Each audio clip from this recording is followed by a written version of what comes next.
So now let's start with basic of integration. अब basic of integration में देखो,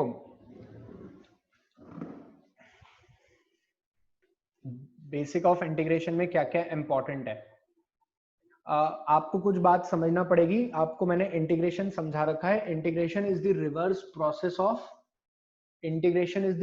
process of differentiation. Differentiation क्या होता है? Differentiation is to break down the things into small pieces, into small number of parts, whereas differentiation is the process of breaking things into small pieces, whereas integration is summation of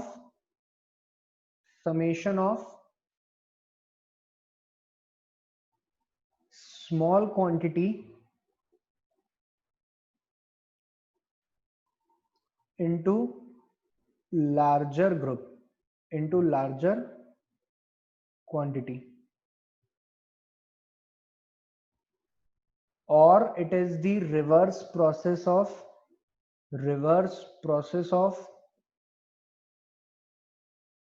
differentiation.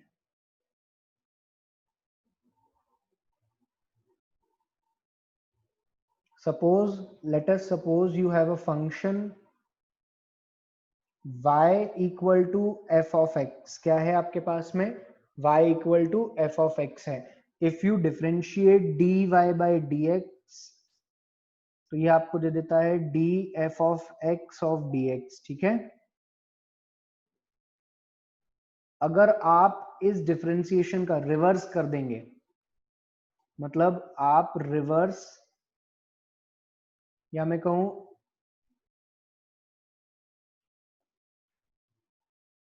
Differentiation का reverse,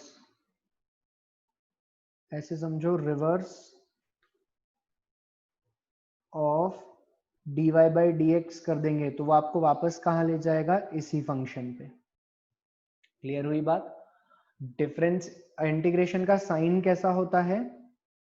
sign integration जैसे कि ये d से represent होता था ऐसे, ये represent होता है ऐसे से. बेसिकली तुम लोगों ने अभी क्लास 10th में मीन मोड मीडियन पढ़े थे. जब मीन मोड और मीडियन पढ़े थे तो वहां पे एक साइन का यूज करते थे, summation i equal to 1 to n sigma, summation i equal to 1 to n. This summation represents integration. ये समेशन ही था, छोटी छोटी क्वांटिटी को ऐड करके एक बड़ी क्वांटिटी बनाना. तो integration is shown by this sign, that is from integration of a certain quantity dx, एक छोटे से dx मतलब क्या था? इधर सुनो सब लोग, सिग्मा मत लिखो यार, पहले सुन लो. किसी भी क्वांटिटी को स्मॉल पार्ट में ब्रेक डाउन करते थे हम, तो हमको dx मिलता था. अब ऐसे ही dx अगर हम ऐड करने लग जाए तो हमें क्या मिलेगा? Integration. So this represents integration, जहां पर dx symbolizes summation of small independent variable.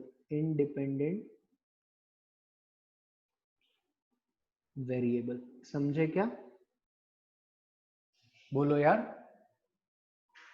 हाँ सही, हम तुम ऐसे साइन ढूंढते रहो चैट में.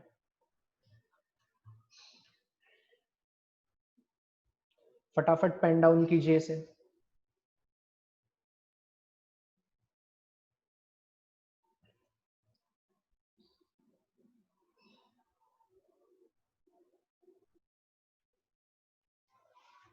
कुछ बातें और ध्यान से सुनेंगे हम लोग यहाँ पे.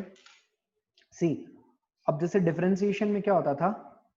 डिफरेंशिएशन में हमने चार पांच फॉर्मूले पढ़े, plus rule, minus rule, product rule, divide rule पढ़ा, और उसके बाद मैं कुछ भी क्वेश्चन दे देता था, आप लोग सॉल्व कर लेते थे. बोलो, ऐसा होता था?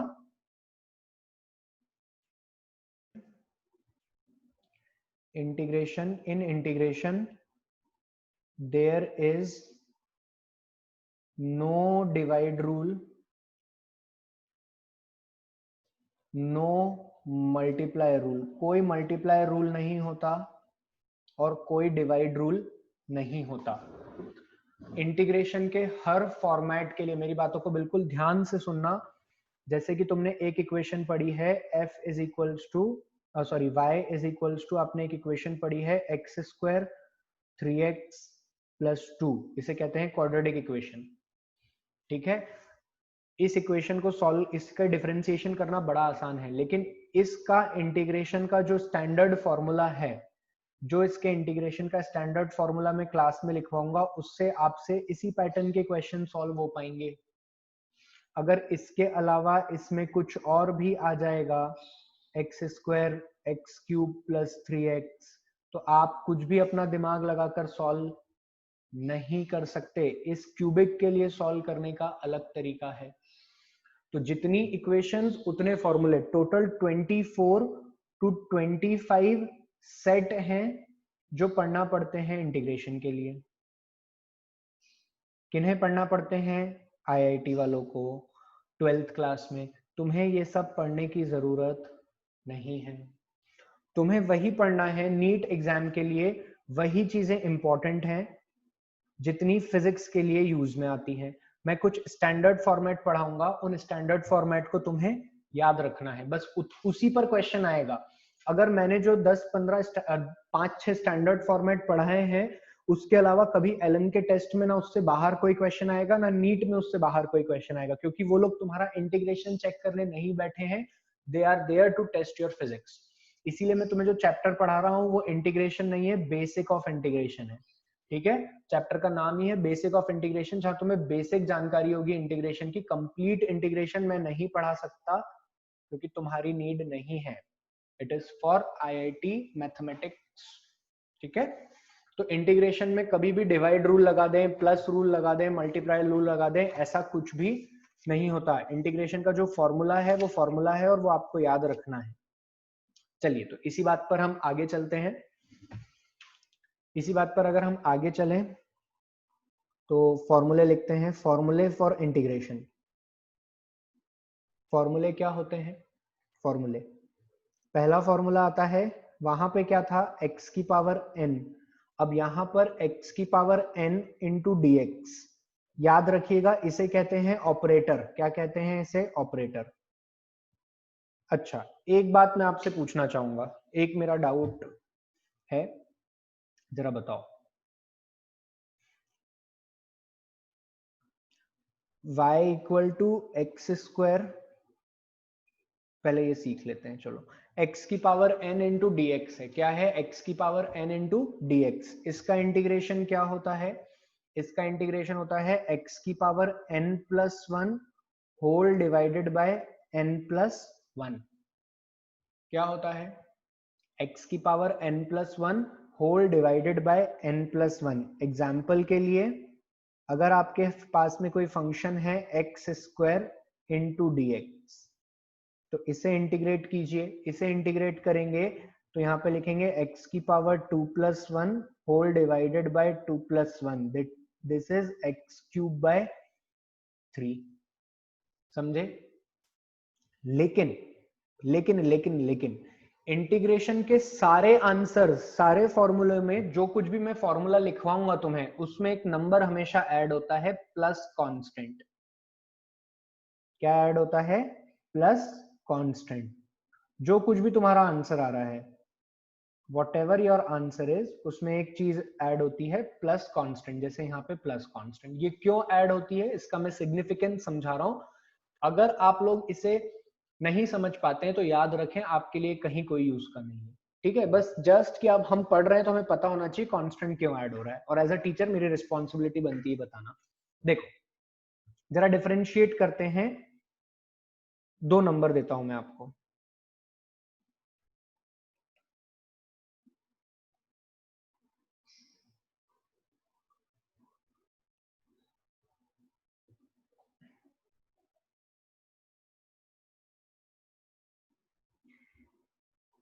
इसको इंटीग्रेट करो, इंटीग्रेट करो इसको, y इक्वल टू एक्स है, इसका इंटीग्रेशन क्या आएगा? या इंटीग्रेट नहीं करते हैं, डिफरेंशिएट कर लेते हैं। इसको डिफरेंशिएट करो सब लोग, जल्दी से, जल्दी से इसको डिफरेंशिएट करो। सर इसका डिफरेंशिएशन है ये तो ये होगा 2x, है ना? चलो ठीक है। अरे यार ये एक अलग समस्या है इस बोर्ड में।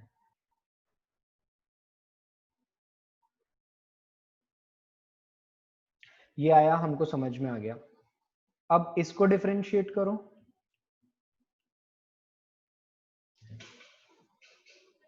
इसको डिफरेंशिएट करो, क्या आ रहा है? dy बाई डी एक्स, बोलो। 2x, है ना? अभी आप चिल्ला चिल्ला कर पढ़ा रहे थे कि डिफरेंशिएशन का रिवर्स प्रोसेस होता है इंटीग्रेशन। मतलब मैंने देखो यहाँ पे इसीलिए लिखा था कि ये डिफरेंशिएट किए हुए टर्म को जो भी आएगा उसको अगर इंटीग्रेट कर दे तो हमें वापस से वही फंक्शन दिखना चाहिए, हाँ या ना? यही लिखा है मैंने, तो चलो देखते हैं। तो सर आप ना कांस्टेंट को बाहर रखिए और x का इंटीग्रेशन कीजिए। x का इंटीग्रेशन मतलब अगर यहाँ पर x dx लिखा होता और इसका इंटीग्रेशन कर देता मैं, तो ये क्या हो जाता? पावर 1 है तो x की पावर 1 प्लस 1 अपॉन में 1 प्लस 1 एक्स स्क्वायर बाई 2 हो जाता। तो वहां पर अगर मैं x का इंटीग्रेशन करूं तो क्या आ रहा है? एक्स स्क्वायर बाई 2, 2 से 2 कैंसिल हो गया। अरे सर मजे की बात है, जैसा फंक्शन था बिल्कुल वैसा का वैसा ही हमको यहाँ दिख रहा है। बोलो, जो डेफिनेशन लिखवाई थी वो प्रूव होती है ना? वो कहती है ना कि रिवर्स मतलब डिफरेंशिएशन को इंटीग्रेट कर दो, डिफरेंशिएशन का उल्टा कर दोगे तो इंटीग्रेशन होगा और वो वही फंक्शन देगा जो कि ये है। अब सेकेंड पार्ट में देखो, चलो चलो चलो इधर आओ, जल्दी जल्दी इधर आओ। अब सेकेंड पार्ट में देखो, इसको भी अपन डिफरेंशिएट इंटीग्रेट करते हैं। तो 2x को इंटीग्रेट करेंगे हम, 2x dx, ये इधर चला गया मल्टीप्लाई में dy, इंटीग्रेट करते हैं तो ये बन गया y और ये बन गया 2x स्क्वायर बाई 2, 2 से 2 कैंसिल हो गया। Sir y equal to x square तो आ गया लेकिन ये +2 नहीं आ रहा। ऐसे ही अगर मुझे क्लास में बैठा एक बच्चा बोल देता कि सर मैं ना एक और फंक्शन देता हूं आपको, y equal to x square plus 3, तो अगर मैं इसको पहले डिफरेंशिएट करता तो dy by d x 2x आता और इसको वापस इंटीग्रेट करता तो मुझे एक्स स्क्वायर ही मिलता। लेकिन कहीं पर भी मुझे जो कांस्टेंट साथ में आ रहा है वो नहीं मिल रहा। ठीक है, तो ये कांस्टेंट जो कि ऑलरेडी प्रेजेंट है इक्वेशन में वो हमें इंटीग्रेशन से नहीं मिलता है, इसीलिए हम हमारे फॉर्मूलों में लिख कर रखते हैं कि जो कुछ भी रिजल्ट आ रहा है उसमें प्लस कांस्टेंट अगर होगा तो वो ऑटोमेटिकली लिख लेते हैं। Got it everyone? अब ये कांस्टेंट की वैल्यू 0 भी हो सकती है, जैसे कि यहां पर हो रही है। देखो पहली वाली इक्वेशन में देयर इज नो कांस्टेंट, तो 0 वैल्यू +2 भी हो सकती है, +3 भी हो सकती है, -1 भी हो सकती है। लेकिन उससे हमारे मेन इक्वेशन जो कि एक क्वाड्रेटिक नेचर की है उस पर कोई फर्क पड़ने वाला नहीं है। मुझे ये बात कंफर्म हो जाती है कि ये जो मेहुल, देखो क्लास से आगे मत भागो, पहली बात तो तुम पढ़ाओ या मैं पढ़ा लूं, लेट मी डिसाइड। मुझे पता है कब डेफिनाइट बोलना है कब इनडेफिनाइट, तो मुझे पहले पढ़ाने दो, है ना? तो यहां पर ये बात तो 100% एक एक बच्चे को क्लियर हो जाती है कि चाहे इक्वेशन ये हो, चाहे इक्वेशन ये वाली हो, चाहे इक्वेशन थर्ड वाली हो, इन तीनों में y और x में क्वाड्रेटिक रिलेशन है। y और x में कैसा रिलेशन है? क्वाड्रेटिक रिलेशन है। अब कहीं +2 के साथ है, कहीं +3 के साथ है और कहीं 0 के साथ है, उससे फर्क पड़ने वाला नहीं है। आई क्या बात समझ में? Why we are using constant, तो जब कभी भी तुम इंटीग्रेट करोगे तो ये कांस्टेंट को लिखना है। इस कांस्टेंट का फिजिकल सिग्निफिकेंस क्या है वो मैं ग्राफ पढ़ाऊंगा जब, एक बार समझा दूंगा, हालांकि नीड नहीं है, बट क्यों लिख रहे हैं ये मैंने तुम्हें समझा दिया कि अगर कुछ +2 +3 -1 होता है तो वो इसमें एड अप हो जाएगा, हालांकि उससे कोई बेसिक नेचर डिफर करने वाला नहीं है। क्वाड्रेटिक रिलेशन है तो वो क्वाड्रेटिक ही रहेगा। Is it clear to everyone in the class? कोई क्लास में ये तो नहीं पूछ रहा अब, या किसी के दिमाग में ये तो नहीं है कि +c क्यों लिखा? सबको समझ में आया why we are writing +c?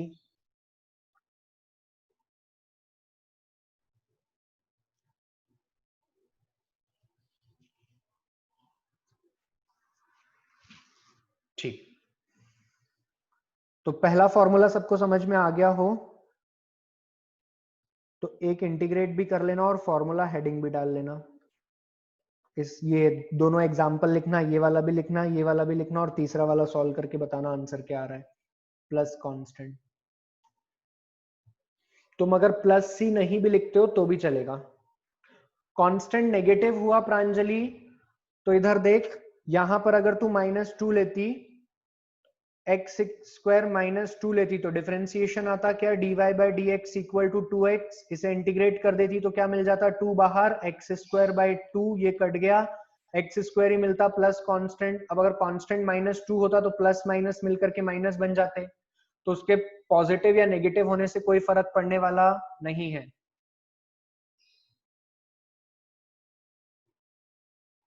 Atharva तुम क्या बोल रहे हो, मुझे नहीं आया समझ में।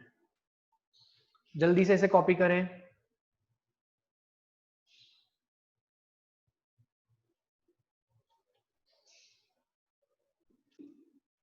हमने ये पढ़ा कि यदि कोई फंक्शन इस तरीके से दिया है कि उसके साथ एक कांस्टेंट भी मल्टीप्लाई में है, तो इंटीग्रेट करने के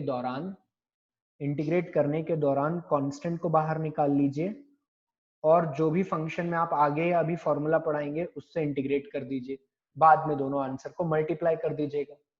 जैसे कि एग्जांपल लेते हैं 2x, इसका इंटीग्रेशन पूछा है 2x dx। देखो बेटा, कुछ बच्चे मेरे से पूछ रहे हैं dx क्या है, तो अगर dy बाई dx देखें हम, dy by dx equal to 2x, तो dy बराबर 2x इंटू dx। इन्हीं को इंटीग्रेट करेंगे ना अपन, ठीक है। जब ये x और यहां पर भी ऑपरेटर में इंडिपेंडेंट वेरिएबल होगा और यहां भी इंडिपेंडेंट वेरिएबल होगा, और दोनों इंडिपेंडेंट वेरिएबल सेम होंगे, तभी हम इंटीग्रेट कर पाएंगे। जैसे हम, ये बात आई समझ में। तो अगर हमें कोई क्वेश्चन दे दे कि 2x इंटू डी एक्स का इंटीग्रेशन करना है, तो सर हमें क्या करना है उस केस में कांस्टेंट तो 2 है, 2 को बाहर निकाल देना है और x dx का इंटीग्रेशन कर देना है। x dx का इंटीग्रेशन कैसे होगा, अभी फॉर्मूला सिखाया, x dx हो तो इसका मतलब क्या है, इसकी पावर देखो, इसकी पावर में 1 है तो n+1 अपॉन n+1 ही करना है।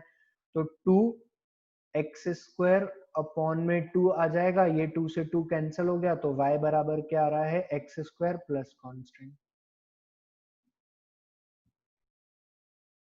समझे इतनी बात? ये वाला रूल समझ में आया? सेकंड रूल सबको बोलो ना यार बच्चों।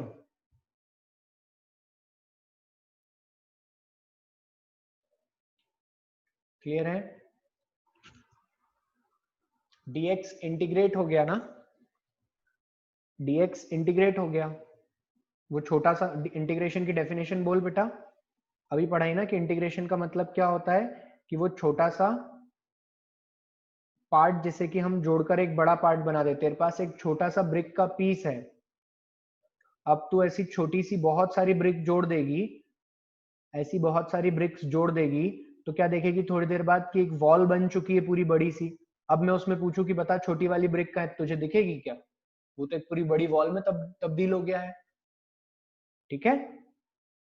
तो dx, बच्चे पूछ रहे हैं कहाँ गायब हो गया, तो dx इंटीग्रेट होकर के ही तो एक्स स्क्वायर के फॉर्म में तब्दील हुआ है, ठीक है। समझे सभी मासूम? एक एग्जांपल लो यहाँ पे और इंटीग्रेट करके बताओ मुझे, 4x to the power 3/2 dx, इसका इंटीग्रेशन क्या होगा? 4x to the power 3/2 dx, इसका इंटीग्रेशन क्या होगा, जल्दी बताओ।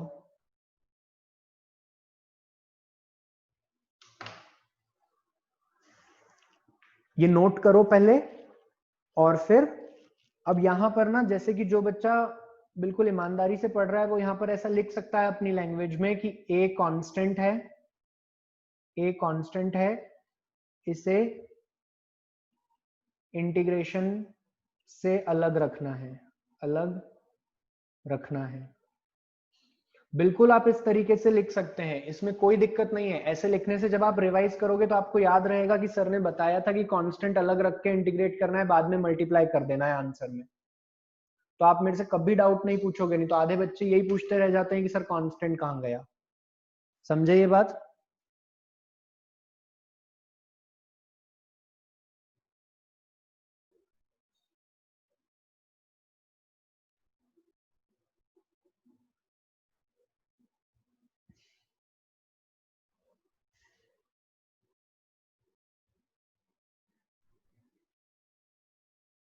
आंसर चेक करता हूं मैं।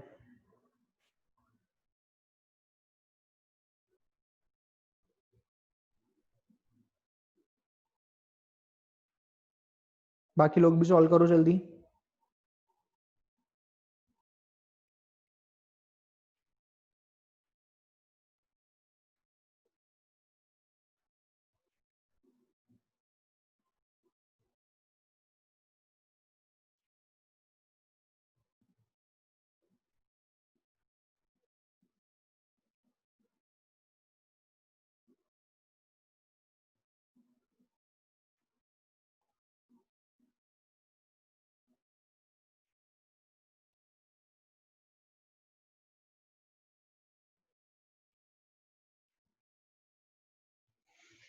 आ गया, चलिए देखते हैं। सर 4 तो कांस्टेंट है, एज इट इज इसे बाहर ले आते हैं, into 3/2, sorry sorry sorry sorry, मैं डिफरेंशिएशन कर रहा हूँ। 4 है, अब इसे इंटीग्रेट करते हैं तो x की power 3/2 plus 1 whole divided by 3/2 plus 1, ये क्या आ जाएगा 4 इंटू 3, मैं डायरेक्ट लिख दूं answer, x to the power 5/2 upon में 5/2, तो ये हो जाएगा 4 2/5 x की पावर 5/2, तो ये हो गया 8/5 x to the power 5/2 plus constant of the integration, this is equals to y। अरे हाँ या ना तो बोलो यार, समझ में आया कि नहीं सभी मासूमों को? बहुत बढ़िया, बड़ा मजा आया है सुन के। चलिए, तो मैंने ये प्रैक्टिस करा दिया। थर्ड पार्ट है, थर्ड पार्ट डिफरेंशिएशन में क्या था, sine a x plus b, बोलो यार। यहां पर भी वही होगा, integration of sine a x plus b dx, सीधे सीधे फॉर्मूला याद करेंगे, माइनस साइन का डिफरेंशिएशन कॉस होता था, साइन का डिफरेंशिएशन कॉस होता था, तो यहां पे लिखेंगे cos ax plus b divided by a plus constant of the integration. Example देखेंगे सब मासूम। Integration of sine 5x plus 3 dx, सीधे सीधे आंसर चिपकाएंगे, cos 5x plus 3 whole divided by 5 plus constant of the integration. Clear है या नहीं formula?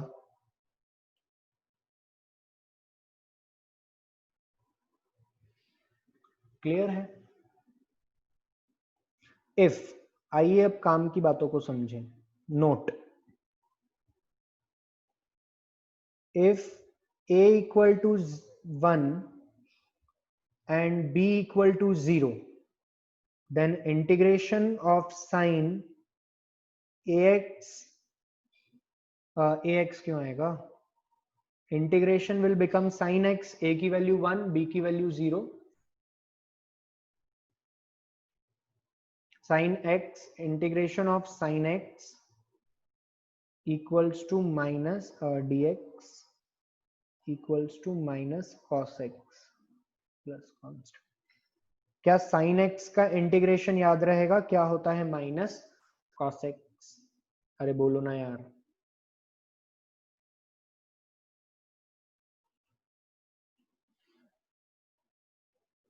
सबको क्लियर है?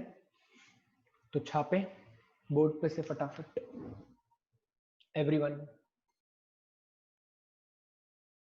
Integration of cos ax plus b, जिसे जिसका a x plus b d x, इसका इंटीग्रेशन क्या होता है? इसका इंटीग्रेशन होता है sine a x plus b whole divided by a plus constant of the integration. Example क्या होगा इसका? एग्जाम्पल ले लेते हैं cos 7x प्लस 3 dx। जब इसको इंटीग्रेट करते हैं तो आंसर आता है sine 7x plus 3 whole divided by 7 plus constant. अरे ये क्यों मार्क कर रहे हैं? समझ में आया इतना फॉर्मूला सभी को? अब काम की बात सीखते हैं। इधर देखो note, if a equal to 1 हो जाए और b इक्वल टू 0 हो जाए तो ये हो जाएगा integration of cos x dx, और इसका आंसर होता है sin x। मतलब सभी मासूम ये याद रखेंगे कि cos x का इंटीग्रेशन क्या होता है? sin x। cos x का इंटीग्रेशन क्या होता है? sin x।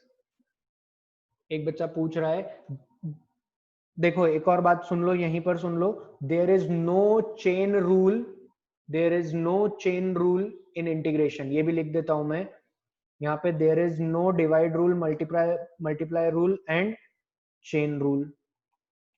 ना ही मल्टीप्लाई रूल लगता है इसमें, ना ही डिवाइड रूल लगता है, ना ही चेन रूल लगता है। समझे इतनी बात हर कोई? कोई रूल नहीं लगता। अगर ये फॉर्मूले वाली अगर इस टाइप का कुछ फॉर्मूले वाला क्वेश्चन बन रहा है तो उसका आंसर ये लिखना है। अगर नहीं बन रहा है तो तुम नहीं सॉल्व कर सकते। जैसे कि तुम रूट ऑफ -1 सॉल्व नहीं कर सकते थे ना, तुम लिख देते थे the root has imaginary solution और कैन नॉट बी सॉल्व। बस ऐसे ही अगर मैंने जो 7-8 फॉर्मूले लिखा है इसके अलावा कुछ और आता है तो तुम सॉल्व नहीं कर सकते। दिस इज इंटीग्रेशन, ये याद रखना ही पड़ता है। और बेसिक इंटीग्रेशन याद हो जाता है, जो मैं पढ़ा रहा हूँ वो याद हो जाएगा, एक दो बार क्वेश्चन वेश्चन प्रैक्टिस करोगे तो। इसे लिखो फटाफट,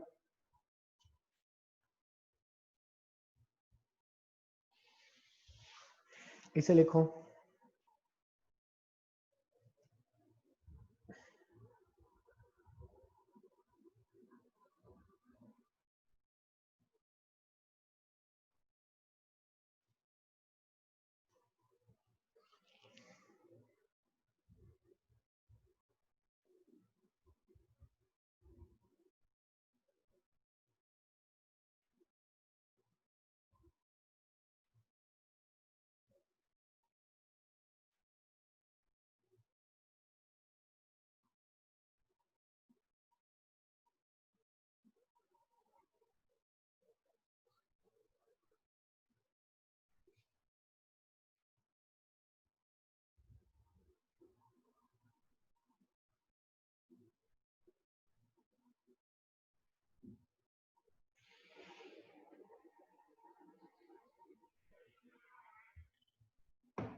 यस, प्लस कांस्टेंट लिखना मैंडेटरी है जब तक मैं नहीं कह रहा हूं।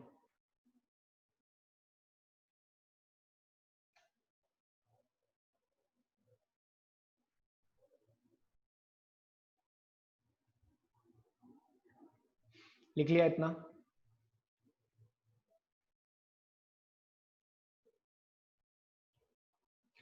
अब एक बात यहां पर सीखो। चलो पहले e की पावर x भी लिख लो, फिर मैं सिखाता हूं। Fifth point, integration of e to the power ax plus b into dx। सब बच्चों को e भी क्लियर है ना? e एक स्पेशल नंबर है कैलकुलस में जिसकी वैल्यू 2.31 होती है और इससे ही पूरा कैलकुलस डिफाइन है। ये एक कांस्टेंट है। ये सब मैंने पढ़ाया है कल लास्ट लॉक की क्लास में, से क्लियर रखना, ठीक है? तो इसका इंटीग्रेशन क्या होता है? इसका इंटीग्रेशन होता है e की पावर ax plus b whole divided by a plus constant. It is 2.31। जो मैंने लास्ट क्लास में लिखवाया है वही होता है। 7-1 या 3-1 जो लिखवाया है वही होता है, कंफ्यूज मत हो। जो लास्ट क्लास में लिखवाया था वो सही था, अभी मुझे याद आया तो मैंने एक बार बोल दिया। एग्जाम्पल देखो, e to the power 5x plus 3 dx, इसे इंटीग्रेट करो। It will be e to the power 5x plus 3 divided by 5 plus constant।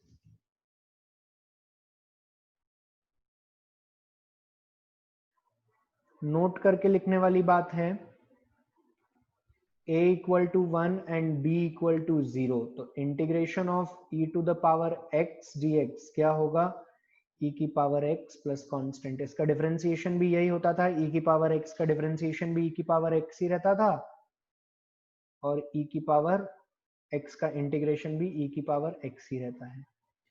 क्या इतनी बात आई समझ में सबको? Fifth formula is clear to everyone? Say yes और नो।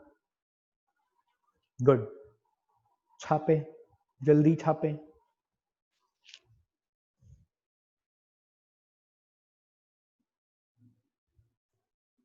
चलिए नेक्स्ट पार्ट पे चलते हैं। एक और फॉर्मूला लिखो, 1/x dx। क्या लिखा हमने? 1/x dx। इसका इंटीग्रेशन ऐसे मत लिखो, इसको 1/ax plus b into dx। इसका इंटीग्रेशन करें तो इसका इंटीग्रेशन आता है log ax plus b plus constant. अब यहाँ पे ध्यान देने वाली बात है कि जो बेस होती है वो e होती है, ठीक है। एग्जाम्पल 1/3x प्लस 2, इसका इंटीग्रेशन करेंगे तो आंसर क्या आएगा? आंसर आएगा, अरे कहाँ चला गया रे ओ बाबा, आंसर आएगा log 3x plus 2 plus constant. Formula समझे? नोट करने वाली बात है, if x equal a equal to 1 and b equal to 0, तो आंसर आता है 1/x dx। 1/x का इंटीग्रेशन क्या होता है?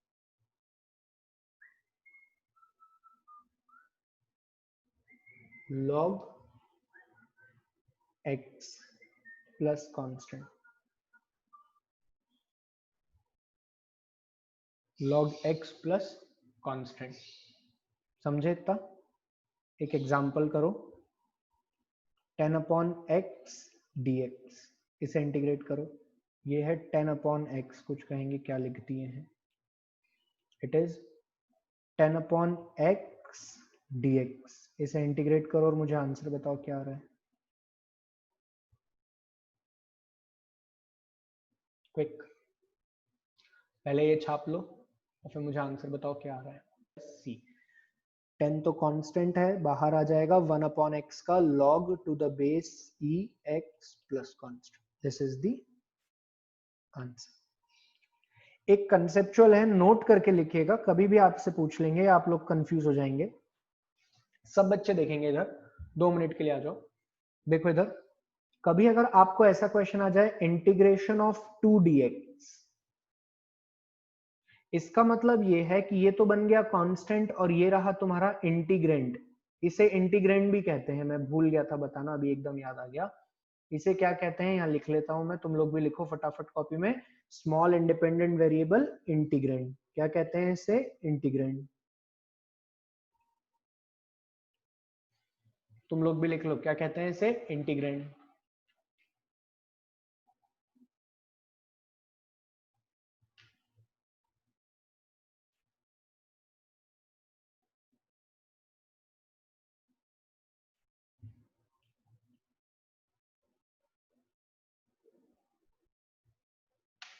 ठीक है, अब सब लोग सुनना ध्यान से। तो अगर तुम्हें इसे इंटीग्रेट करने को बोला है तो 2 तो बाहर आ जाएगा और इंटीग्रेशन ऑफ dx। इंटीग्रेशन का एक बात मेरे शब्दों को ध्यान से सुनना, इंटीग्रेंड का इंटीग्रेशन हमेशा क्या आता है? 1। तो ये क्या आ जाएगा? इंटीग्रेंड का हमेशा इंटीग्रेशन क्या आता है? तो देखो 1 नहीं आता, सॉरी, इधर देखो सब लोग, ये dx है। अब ऐसे तुम बहुत सारे छोटे छोटे एलिमेंट जोड़ते जाओगे, छोटा एक और dx, फिर और dx, फिर और dx, फिर और dx। तो जब छोटे छोटे छोटे छोटे छोटे एलिमेंट जोड़ते जाओगे तो मिल करके एक ही एलिमेंट बनेगा x। तो यहां पर क्या बोलोगे तुम? यहां पर कहोगे dx का इंटीग्रेशन क्या हो जाएगा? x। क्या हो जाएगा? x, और 2 का मल्टीप्लाई, तो 2x plus constant. This is the answer. समझे क्या ये बात? ऐसे ही अगर मैं तुम्हें कह दूं 2dy, क्या कह दूं मैं? 2dy को इंटीग्रेट करो, तो 2 तो बाहर आ गया और dy का क्या हो गया? y plus constant. समझे इतना? हर कोई जवाब दो यार।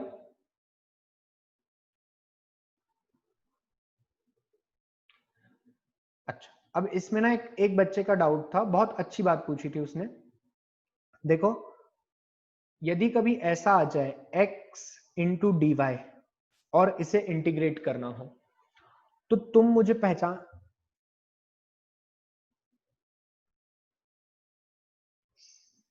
अच्छा तू अभी सुन पीछे वाला page, you can check it in recording, it is easy, एक बार रिकॉर्डिंग में सुन लेना। इधर देखो ध्यान से, एक बच्चे ने मुझसे पूछा सर ऐसा क्वेश्चन आ जाए तो इसका इंटीग्रेशन क्या होगा? ये आप सबके लिए होमवर्क है, एक बार सोच के आना। होमवर्क टू एवरीवन, मैं कल आते से ही क्वेश्चन बताऊंगा, मेरे से मत पूछना व्हाट्सएप पे, आप खुद सोचना क्या लगेगा, मैंने यहाँ पे हिंट दे दी थोड़ी थोड़ी, ठीक है?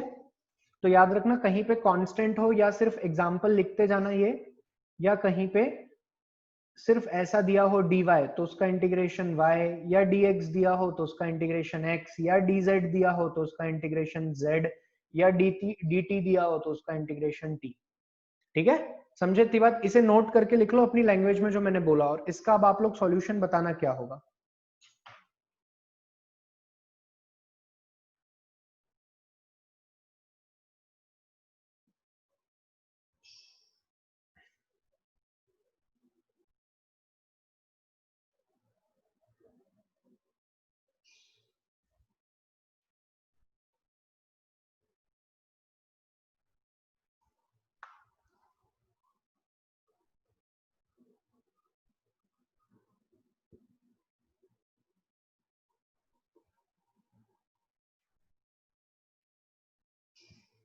मैंने कहा ना मैं कल बताऊंगा।